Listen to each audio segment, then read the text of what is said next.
Welcome to the Refurbishment Mastery Podcast with me, Martin Rapley. If you're a property investor who is worried about paying too much for your next property, concerned that you don't know how to manage a refurb, or scared that you will be ripped off by a builder, then this is for you. In this podcast, I share over 30 years of experience of managing refurbishments and conversions to help you make more profit, save your time, and ultimately enjoy the process. On with the podcast.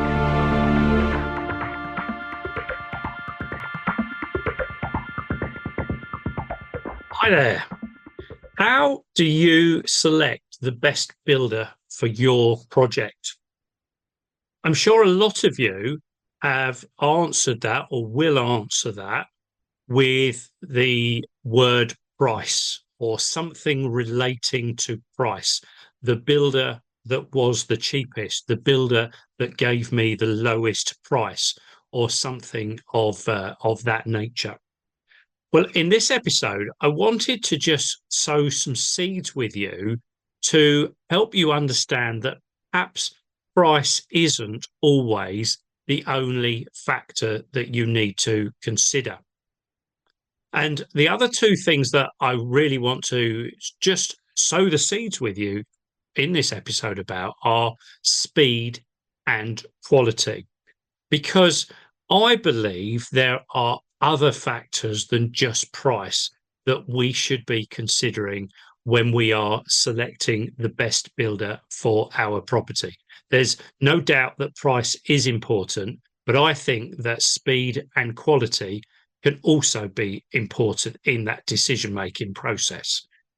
If you, some of you may already previously have come across a diagram, often drawn as a triangle with speed and price and quality along the three sides, or possibly at the 3 points. It doesn't really matter how you draw it. What effectively, if you were to draw a triangle now with equal sides and write speed, quality, and price along those sides, what it's effectively suggesting is that the intersection between any two sides demonstrate that you can pretty much have two aspects at any time, and the third one becomes a compromise. So there's always a corner between quality and price. There's always a corner between price and speed. There's always a corner between speed and quality, but there isn't a corner between all three of them simultaneously. And although as much as we want, as much as we can, we like to, we want a little bit of everything. We want good prices, good speed, and good quality. In reality, there has to be trade-offs with our projects between those three. And I'm not saying it's 100% trade-off, but as we improve two of those aspects, we start to drop off the third aspect. And therefore, perhaps we need to consider more than just price. In fact, perhaps by the end of this podcast, you might have realized that price is not necessarily the key driver. And I've been involved in projects over my career where different criteria have been the key driver as far as the delivery of that particular project. And really, as I say, this is all about just sowing the seed with you so that you can understand how to perhaps make the right decision for you at the right time. So if I break this down now into a refurbishment type project, what you'll appreciate is that if we want a really high quality project where the work is carried out to a really high standard, it looked really spectacular, and we want to carry that work out quite fast as possible, then we are going to have to pay a premium for that service. high quality and fast is not going to necessarily be right for some builders. Some builders can do you a really high quality work, but there's only 2 or 3 of them, so the project is going to take that little bit longer in time. Other builders have got a big workforce, so they can carry out the work quickly, but they haven't necessarily got the top of the range tradesmen working for them. So to find builders that have got the top of the range tradesmen and they can build fast, you are definitely going to have to pay a premium. So we have high quality, we have high speed, but we have a lower price or a less attractive price, or so effectively a higher price rather than a lower price. If we move that round the triangle a little bit faster, a little bit further, if we want a fast project done cheaply, well, you can feel immediately the quality is going to suffer, isn't it? So we can't build fast and cheap without cutting corners. And think about some of the TV programs where they're refurbishing properties over the weekend. The quality goes, and you hear stories later on where things fell to pieces or the paint peeled off the wall, because ultimately the quality will always suffer with fast and cheap. And then if we move around a little bit further and we want to keep our price down but our quality high, then we're looking for good contractors that can deliver at high quality, but are perhaps working on their terms to keep the price down. Maybe they're fitting your project in around other things, and they're only resourcing your project when they've got the right people almost at a spare loose end. So you're only getting tradesmen there for a few hours a day.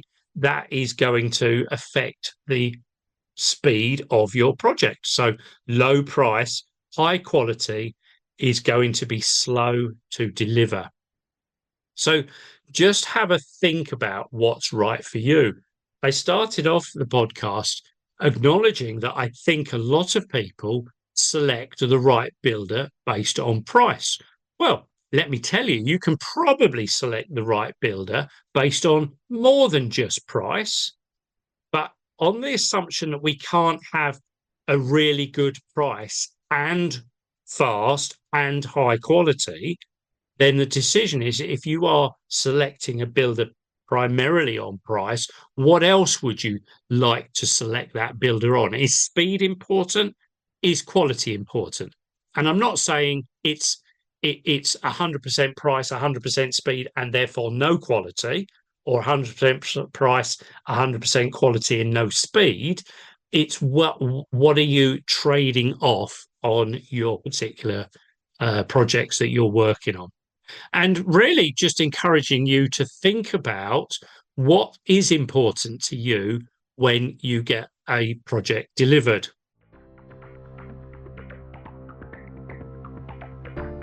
Just jumping in to make sure that you've got everything you need. Now, in a number of these podcasts, you'll have heard me talk about other property investors that I'm currently working with or have worked with in the past. And so I wanted to ensure that you can find out how you can actually work with me. And the best place to start with that is my website, www.refurbishmentmastery.com. On there, you'll find details of training courses that I run.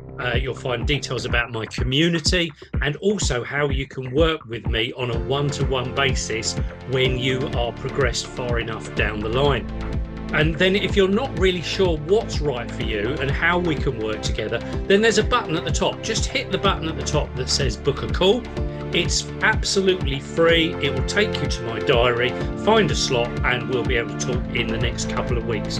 Remember, the website is refurbishmentmastery.com. I really look forward to helping you with a successful delivery of all of your projects. Now back to the podcast.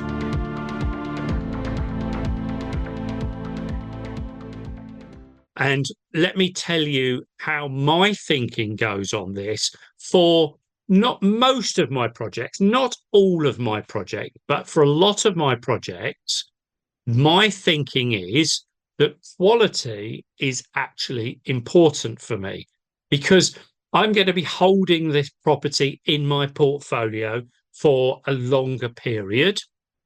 I want to know that whilst I'm renting the property out, things aren't going to break because I pay a premium to repair things when a tenant is living in a property or in a room, and it disrupts the tenant if things keep breaking and I have to keep sending people round to fix them.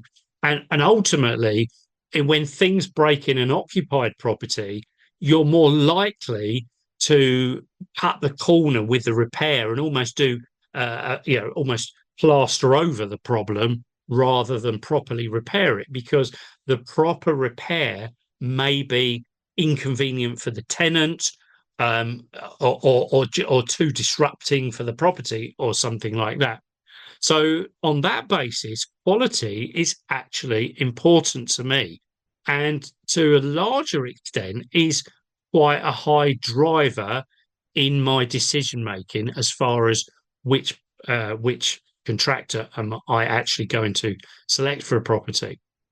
Now, the other thing that I'm also aware of is a lot of my projects, I'm actually holding the property on bridging finance or perhaps private finance, both of which are actually expensive. I want to finish my work as quickly as possible to refinance the project onto cheaper finance and ultimately move tenants in to cover the cost of that finance and help me to start making profit.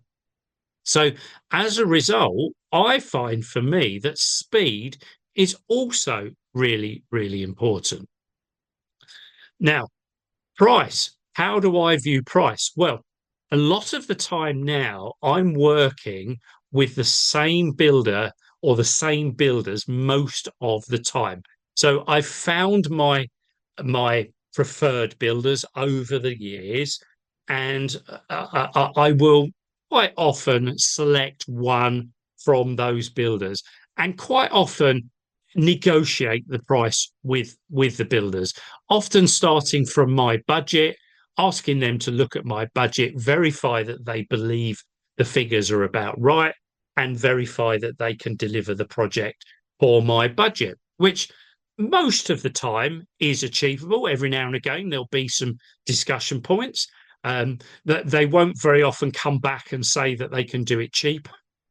But by the way, the budget I've shown them has already got a few percent taken off from where I originally pitched it for myself anyway. So I've already built in a little bit of margin. And sometimes they'll come back and say, by the way, that item is going to be a little bit more expensive because in this situation, it's a bit more complex. So as a result of negotiating my work with builders, I can't be 100% sure that I'm getting the best price. I'm generally getting it for a price I'm happy with because they're generally carrying out the work pretty close to the budgets that I'm using when I first put together a budget for the purchase of a property, including the cost, obviously, of the refurbishment. But I'm never 100% sure whether I couldn't um, send that out to multiple builders and get lower prices. But of course, when I've said speed is important, why is it what I'm bearing in mind here that there is time associated with tendering a project that could easily add in 4, 6, 8 weeks into that time turnaround. And yes, I might be able to get the builder and find a builder that's a little bit cheaper, but I've now spent 6 weeks doing it and spent another 6 weeks of bridging finance or expensive finance from private investors, trying to save what might only end up being a few £1,000s and might be considerably less than the cost of that 6 week period. So for me, most of my decision making is on the basis that I acknowledge that the one aspect that is I have less control over, I'm prepared to have less control over, to have more control over the other two. I will have less control over price, to have more control over quality and speed.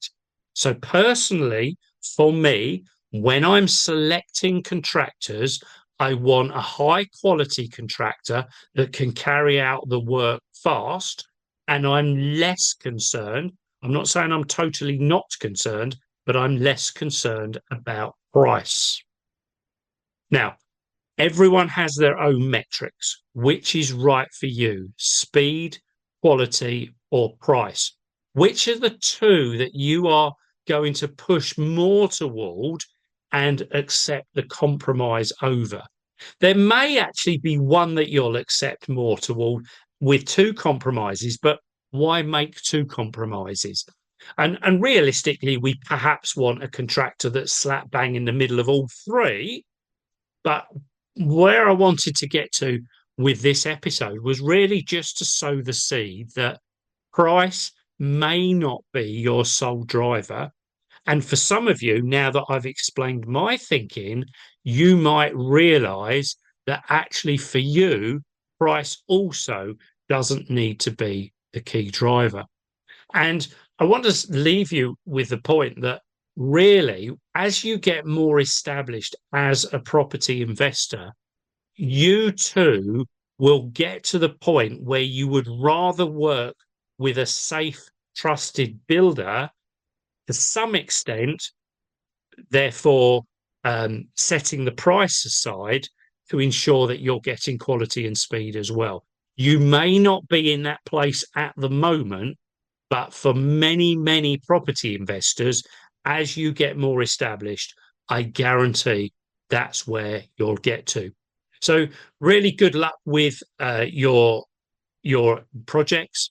Good luck selecting your builders. I'm not saying there's a right way and a wrong way.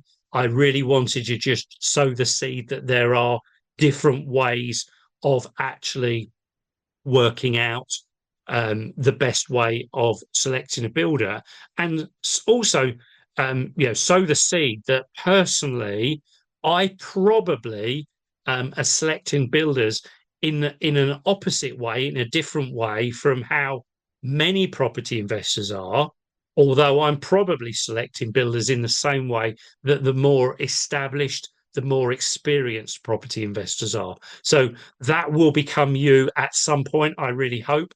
And maybe you already, and perhaps this episode has sown some seeds for you. So good luck with your projects, and I'll look forward to catching up with you on another podcast very soon. Thanks for listening to this podcast. Please do like, share, and leave a comment where you can. If you need any guidance or advice with anything to do with your refurbishments or conversions, then don't hesitate to reach out. You can book a free call with me by clicking on the link at the top of my website, refurbishmentmastery.com. There's other ways you can contact me in the show notes as well. I look forward to speaking to you again soon.